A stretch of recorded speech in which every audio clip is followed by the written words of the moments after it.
It's one wonderful tradition at the White House to recognize the President and Mrs. Kennedy's love of the arts and the culture in America. It's simple as it is profound. Performing arts are more than just sound and scene. They reflect who we are as Americans and as human beings.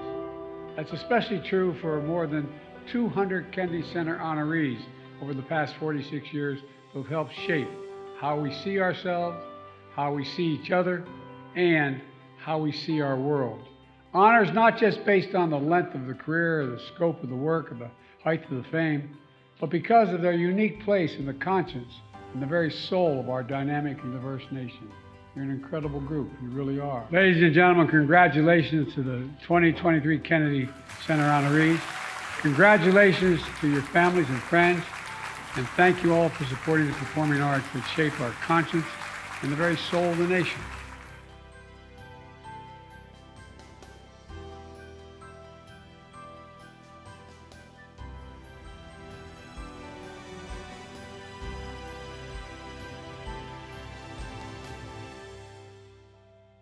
Look, I know we have our divisions at home.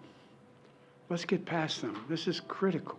Petty, partisan, angry politics can't get in the way of our responsibility as a leading nation in the world. And literally, the entire world is watching. The entire world is watching. What will the United States do? And think if we don't support Ukraine. What's the rest of the world going to do? What's Japan going to do, which is supporting Ukraine now? What's going to happen in terms of the G7? What's going to happen in terms of our NATO allies? What are they going to do? If we walk away now, it'll only embolden other would-be aggressors. So I'm calling on Congress to do something and do the right thing, to stand with the people of Ukraine, stand against the tyranny of Putin, stand for freedom, literally stand for freedom. Let's get this done.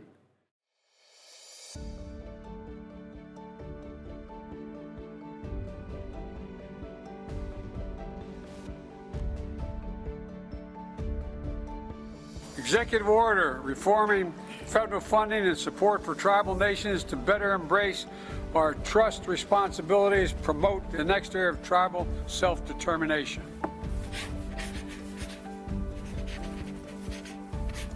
There you go.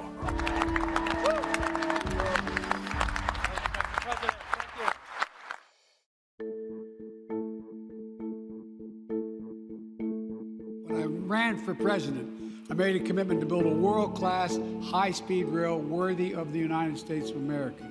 Worthy of America. I mean it. Put our nation back on track with the fastest, safest, and greenest railways in the world. And finally, to bring high-speed rail to our nation.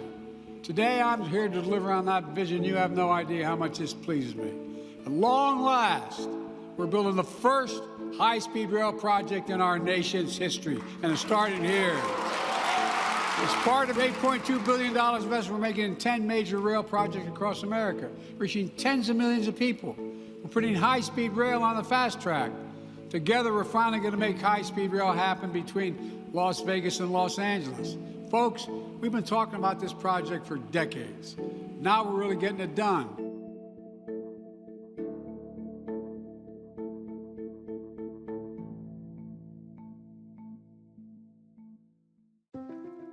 I would not be here were it not for my local fire company in Wilmington, Delaware. They saved my life. During the pandemic, we invested $350 billion in the American Rescue Plan. States and cities could use it to keep firefighters in a job, including here in Philly.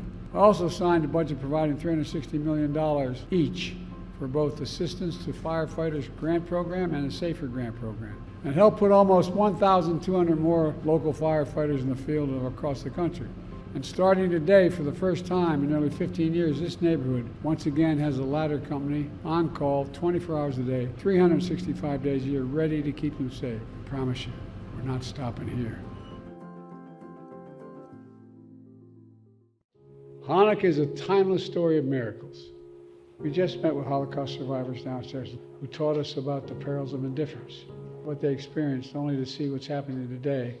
It's been clear that our administration stands with them, arm in arm. We're not going to walk away.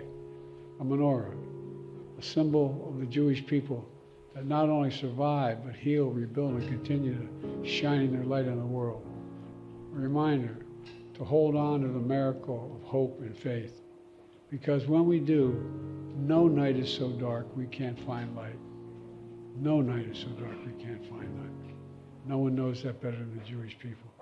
So ladies and gentlemen, happy Hanukkah and God bless you all. Well, Mr. President, welcome back. Thank you so much. Welcome back to the White House.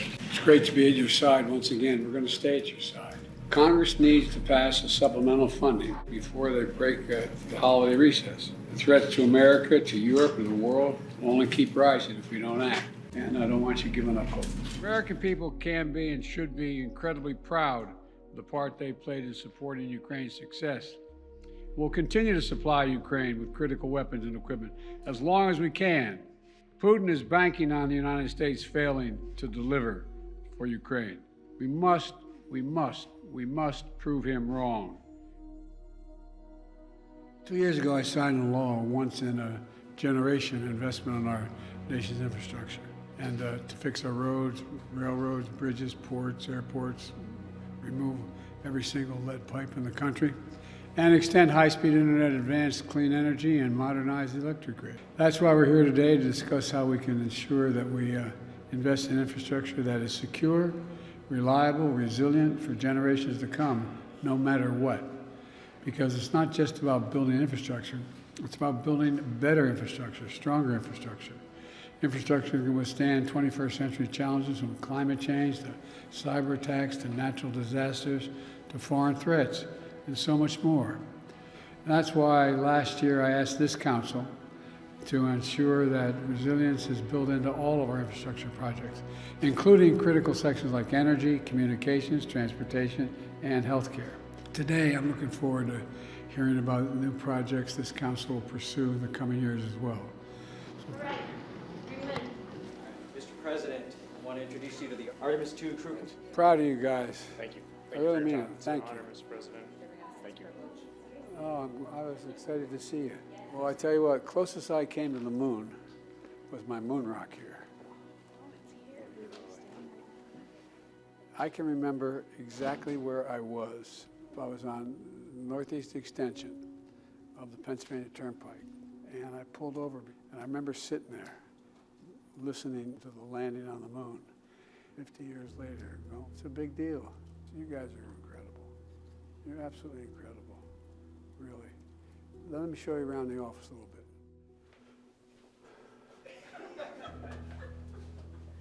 We love seeing the moon rock in the Oval Office, and we know that you asked to have that put in there. And I did. I think that's a good tribute to what you and the Vice President are doing, leading our country. And we really appreciate the strategic vision. Well, you guys are. I mean, think of what's going to change. We're at a real inflection point in world history. I am so damn proud and envious of what you're about to do, really, truly.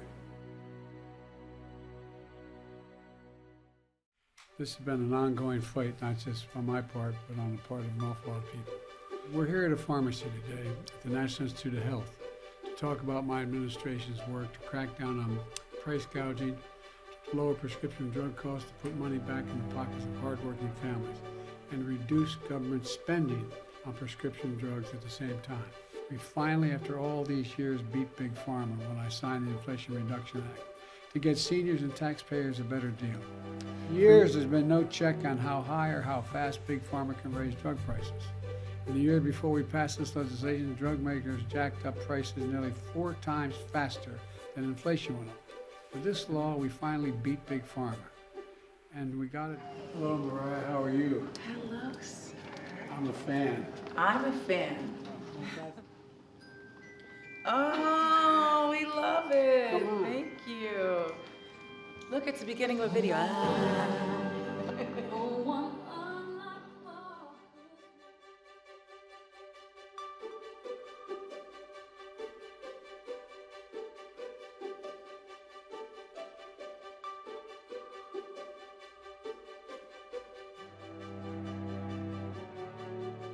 You guys have a chance to come over and see the oval? I'd love to see the oval. Come on, let's go do it. All right, let's do it. Thank you. Thank you.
help protect the health of the nation. I mean, everybody has to drink water.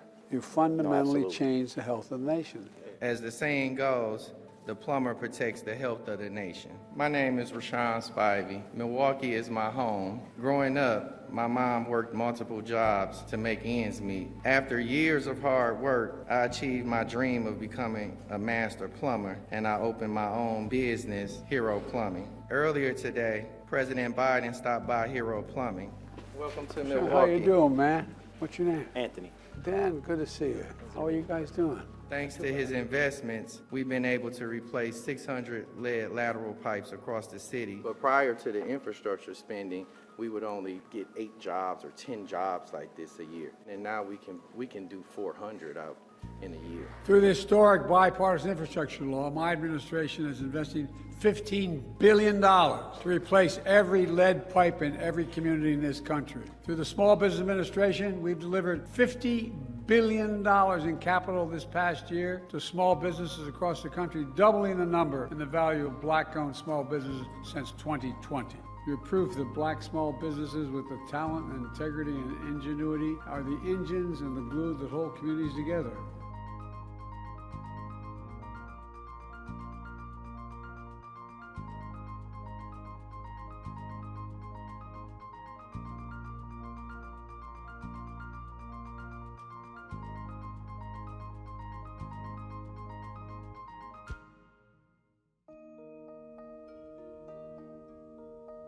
Every single year, there's more and more cures coming.